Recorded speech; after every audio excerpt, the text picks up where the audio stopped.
This is Katie Ann, and this is the Barr+Friends podcast.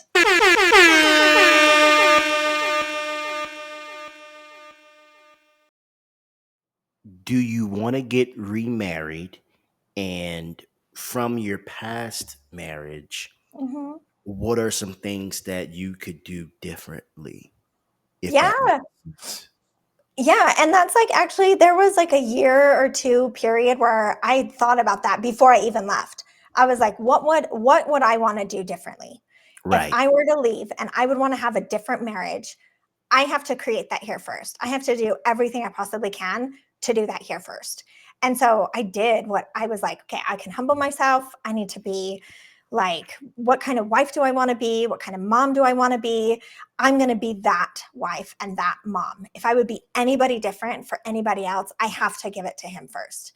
And so I did. And that was like a year and a half, 2 years of me like really trying to be the best wife, the wife that I knew I could look at myself at the end of the day and I'd be like, I know I gave my best today. I know I did my very best for him. And like, I didn't get it perfect every day, but I learned to start like apologizing. I learned to start like accepting, like, hey, maybe I misunderstood. I learned to start like reflect. I learned communication skills. I learned some other things, and I think now I was initially really excited to like have this like healthy relationship I'd created in my mind. Like, this is the healthy relationship I really want.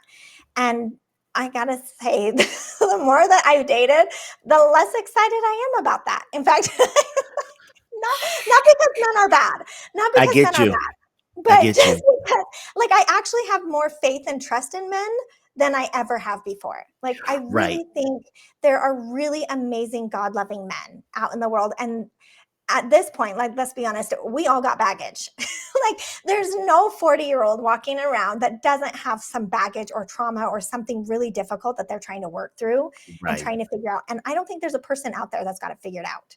I don't think there's a person out there that's like fully healed from everything yet. Like, I don't. Ooh. So I don't expect perfection from anybody. But what I've learned to understand, and what I shared on my Yoked with God podcast, is that in this season, I was actually reading in Paul, and he was talking about being single versus being married.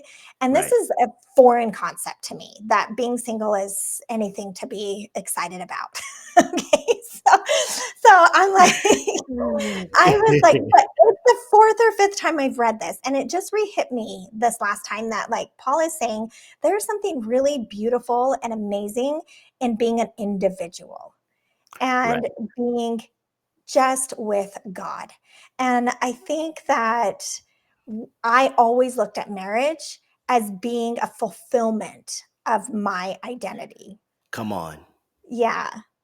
And I think I finally learned to let that go. And so that when you let that go, it's like, who's going to top God as a husband? I don't know. I don't know. And I want to interrupt because people be like, Well, "Oh well, Christ is my boyfriend." No, no, no, no, no. You're taking it out of context. yeah.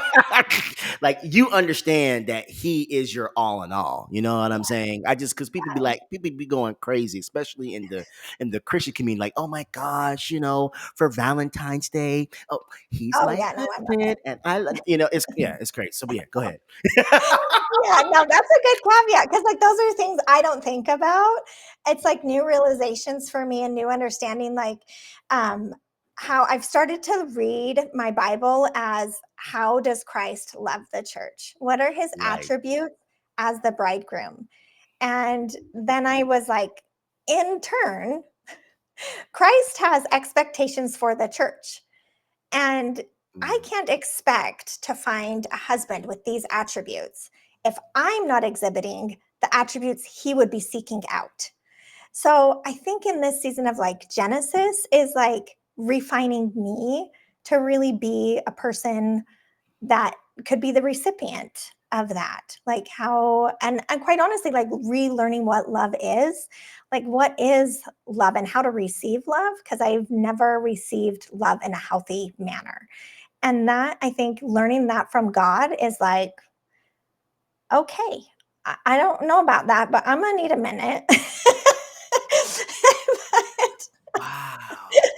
So I think it's just like, because I've dated, I have, and I've been in relationships, and somehow there's just like trickling patterns that I still am repeating. And so I'm like, I really think I'm good. I really think I'm good. And that like piece, I did have this realization, like, just because someone thinks I'm everything they want or that I'm somebody they really want to be with doesn't mean I have to feel the same way about them. And so Ooh. if I haven't like felt that, I get to be like, no, like what? So I'm practicing that. Like right now, I'm like, God is the prize. And I'm just like, what's like, just align my will to yours, Lord. Like, yours is my heart. Like, I'm going to mess this up and I do. And I get it wrong along the way. And I'm like, okay, well, Mm. that was me thinking I had it all figured out. Wow.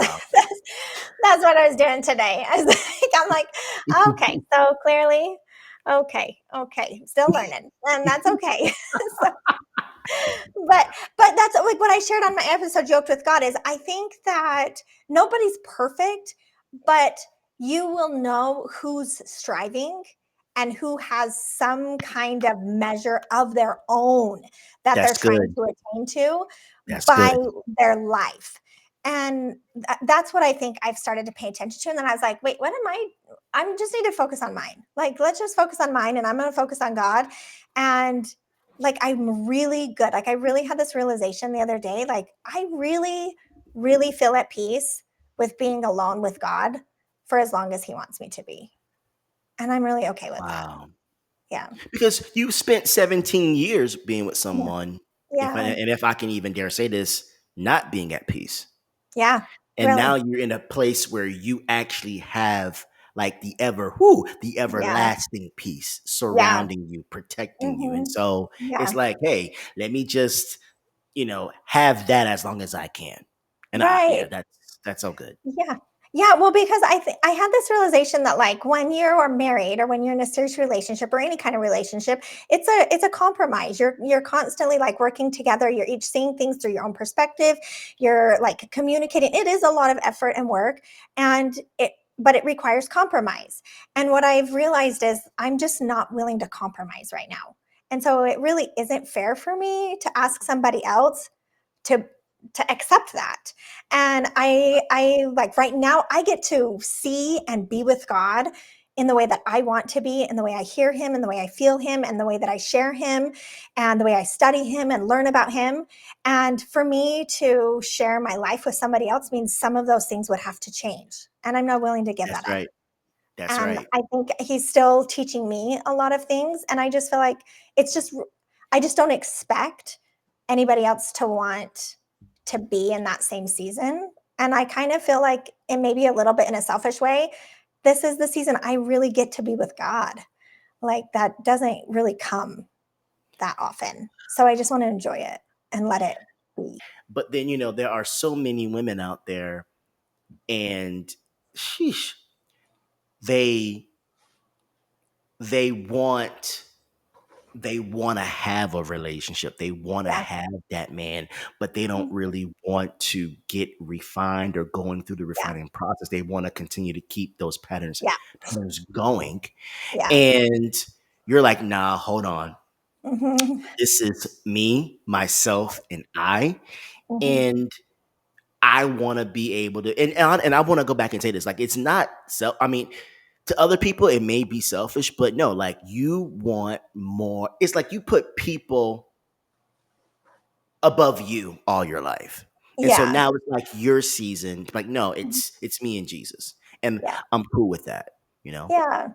Yeah, and I think we love the idea of the relationship, and I think that's what I've come to understand. Is I love the idea of the relationship. I love the idea of the story. I love the idea of the identity. But the fact is then there's things inside of that. It's not like it's not a fairy tale. You're not watching a Right. movie or reading a novel. It's life, and it requires work and effort and humility. And I think what I'm really learning is like submission. I have to be willing to submit to a man, which I'm like, I'm a super stubborn Italian. And I'm like, I'm pretty sure I got this all figured out. So I'm like, so That's just not gonna work What? for me. That's just not gonna work for me. So, and I, like I'm just starting to come like over 2.5 years of like being triggered. Like I am 100% not going to be the submissive person of like, okay, I have to submit to God. If I can't figure out how to submit to God and really let him lead, how can I honor a husband and tell him I'm going to be equally yoked to him and I'm going to be submissive to him if I can't even do that for God? Or you So, find yourself mhm, going back yeah, into being yeah. with the same person. Being with the same Okay. person. Yeah. Yeah. And really what I shared on that podcast as well is like I had this reality, a realization that if I'm gonna do that, I should have just stayed where I was. And that isn't what God had planned for me. So Whew. I'm gonna have to put on my big girl pants and be a big girl. You've got to give me. You got to share this with me, KA. Yeah. Share with me your worst or horrible dating experience that you've encountered. Oh. Like Um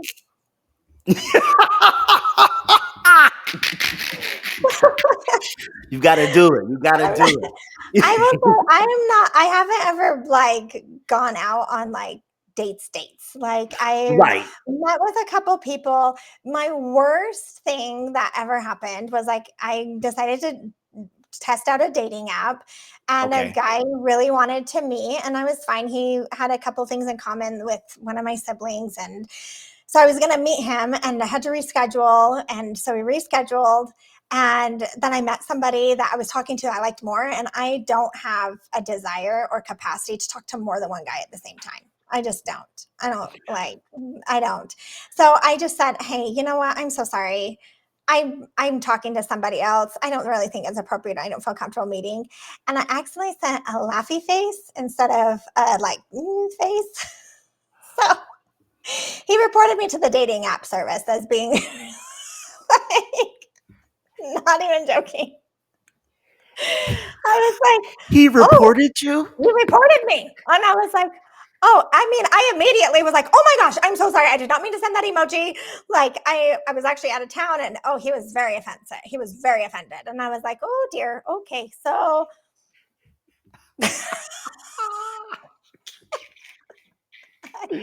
Oh yeah. my gosh. Yeah, that Wow. didn't go well. So I was like, I think maybe I should not do apps.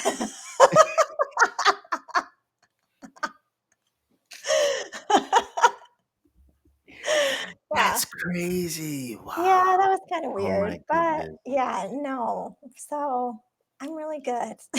Yeah, yeah. You Wow, man. Right. That's Yeah, that didn't go well. I was like, "Well, sorry. I'm so sorry."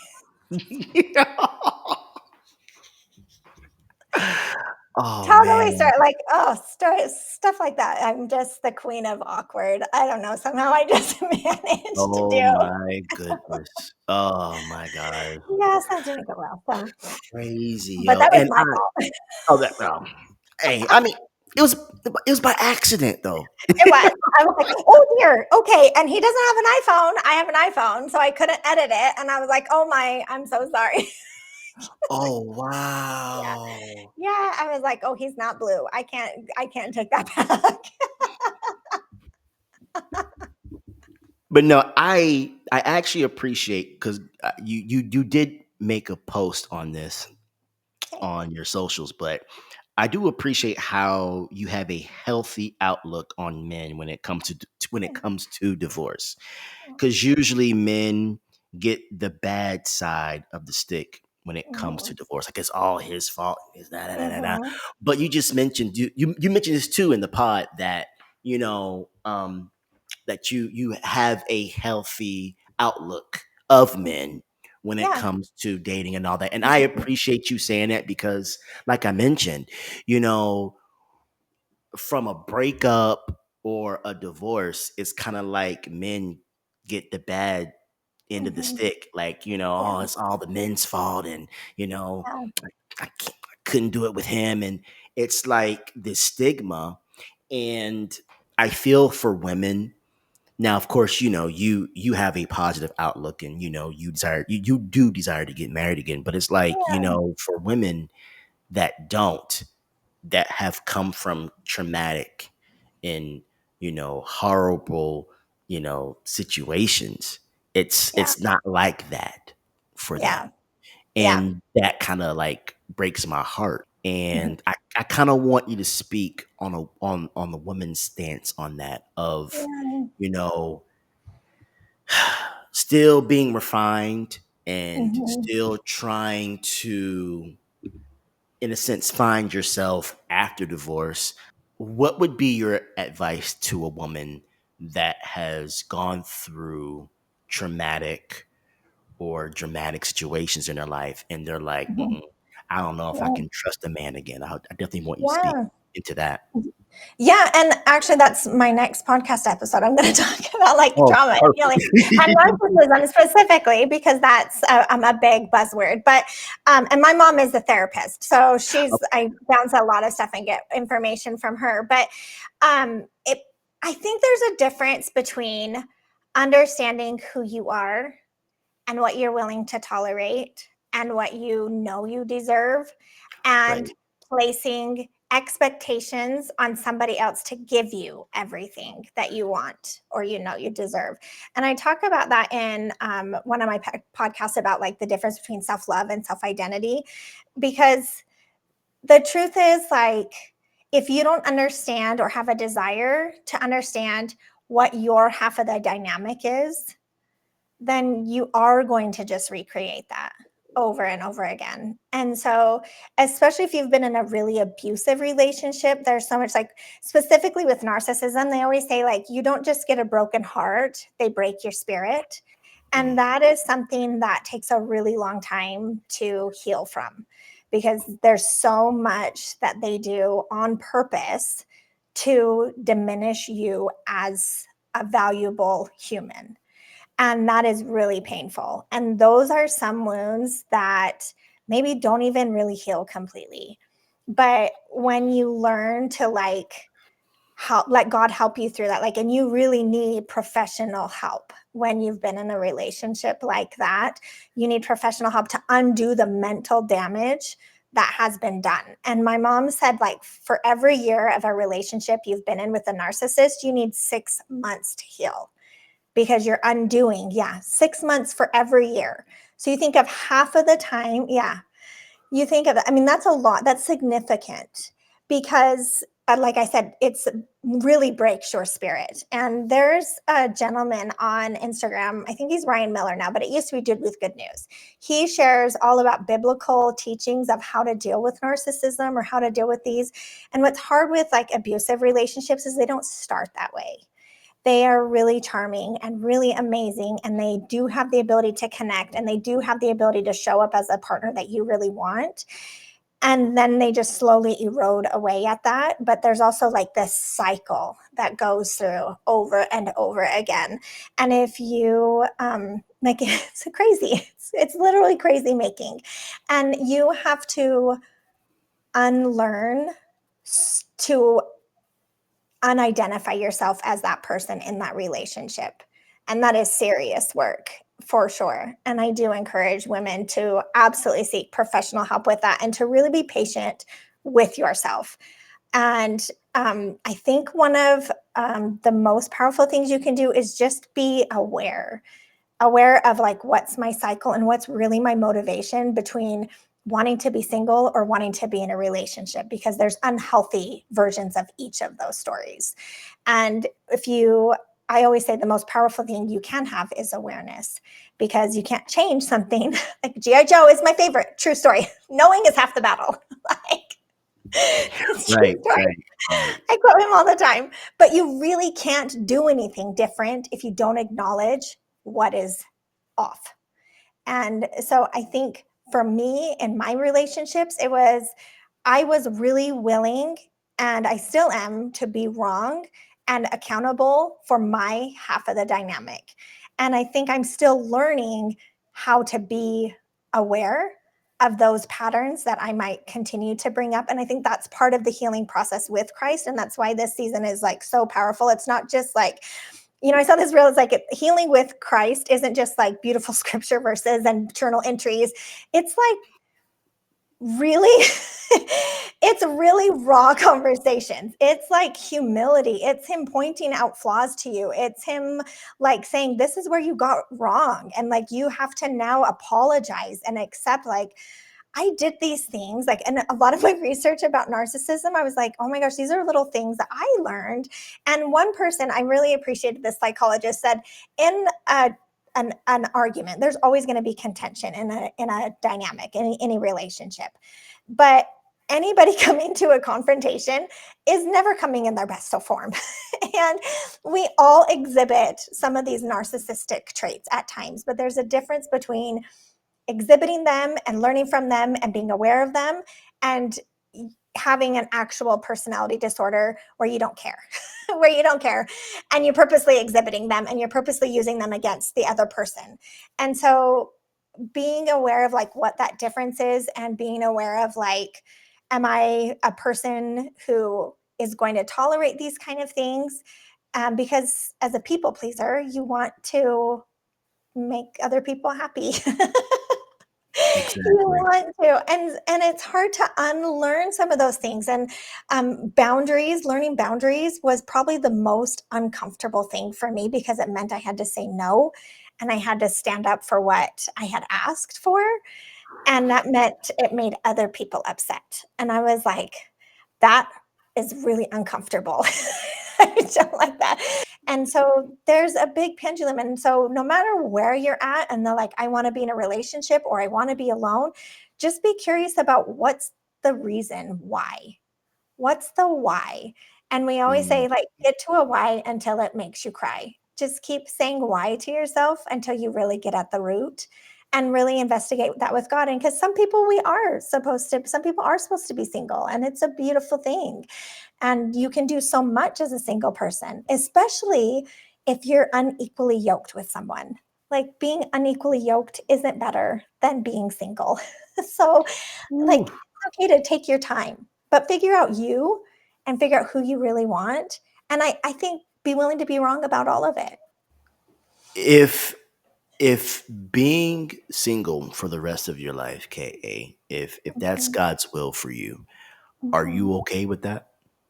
Yeah, I really am. I've come to like really be at peace with that, because I think so. I have 5 kids. I Right. mean, that's Wow. big. They're amazing, amazing. So my oldest is 18, my youngest is 6. There's a 12-year spread. One of Wow. them is deaf. So we Oh. just, yeah, so we are busy. I mean, I have them, I went from being full-time mom, full everything, to having them half the time. So half the time I'm by myself. So like, Wow. learning to be alone has been a really good thing, but I'm finally at the spot where I just think maybe I could accept this path that God is trying to show me, and it doesn't require me to have anyone by my side but God.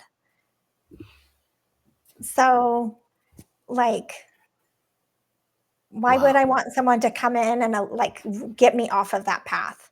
Right. So I'm like, if you're willing to like come in and be on this path, or maybe you're further ahead of the path than I am, and you understand this, and you've got a vision and a purpose for yourself and your life, and it's really to do whatever God wants from you, then maybe. So, friend, we are about to go into the last segment, Ooh, and it is called Fun with Friends. yes. And um, I'm going to actually have you pick a number between 1 to 4, Okay. and they're actually like dares. Nothing too crazy. I promise. Okay. Nothing too crazy. But like, Whole numbers. choose a Okay. number between 1 to 4. Yes. Hmm. 2.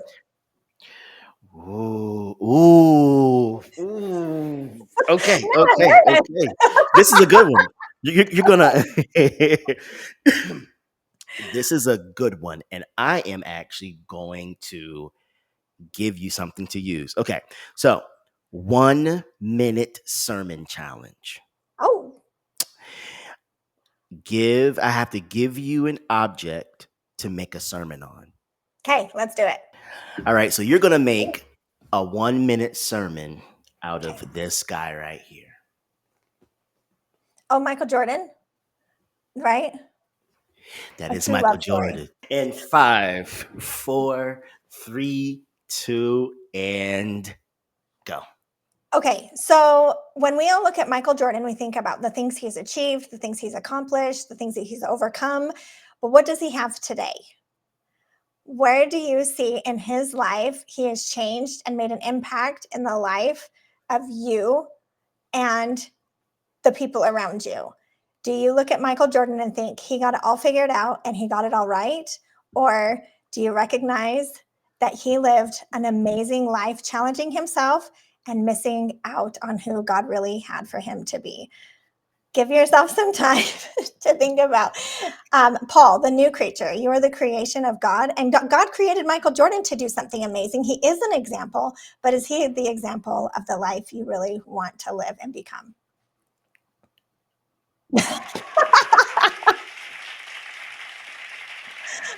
Wow. And that was under a minute. Woo! I didn't get a scripture officially. For real. No, thank you so much, Thank KA, for coming you. on and for your yes and for your testimony, your genesis. Like, I appreciate you. And I'm sure that other people that will watch and listen to this, they will be blessed and edified. So thank you Thank so you. much. Thank you so much for having me. It's been so much fun getting to chat with you. We absolutely have to do it again.